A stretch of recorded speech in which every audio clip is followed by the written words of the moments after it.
Je suis Soumaro Habib de la commune d'Abobo, précisément au quartier Wok.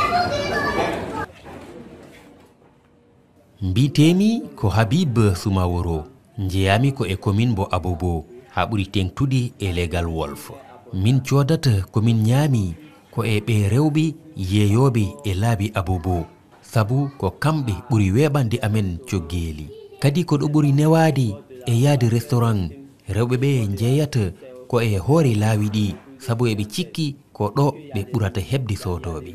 Sabu noon ko ujunnaji yimɓe ndewata e ɗiɗo laawi. Ko gonga noon ñaɓele ɗe ɓe jeeyata ɗe gona ceniɗi, ina heewi pundi cuurki otoji neni ɗo, kono min ngala feere wonde. Woɗɗani nokkuri ɗo min gollata ɗo, saha min gotto ɗon walla kadi min kirto ɗon. Il y a de la poussière, il y a des gaz d'échappement, mais nous n'avons pas le choix. Vu que c'est pas loin de notre lieu de travail, tout après la récréation qui viennent déjeuner là-bas ou pas dîner là-bas.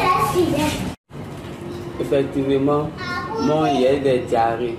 Eyyi mi heɓi hen dogo reedu Moussa nono feewi, kono mbeɗa andi yimɓe ɓe ganduɗa keɓi hen ni naɓeede ha suudu safrordu caggal nde ɓe keɓi deedi muusoji kaɓɓodiɗi e ñamele ɗe.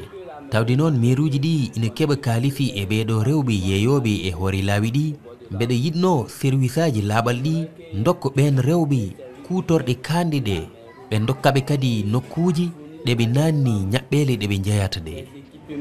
Ou soit des caisses vitrées où elles peuvent bien mettre les nourritures, les trucs à vendre dedans. Soit la mairie même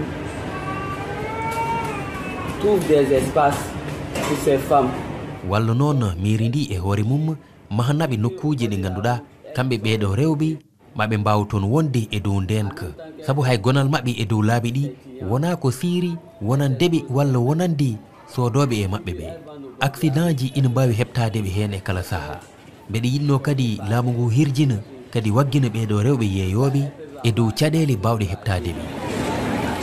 J'aimerais aussi que l'État sensibilise ces vendeuses.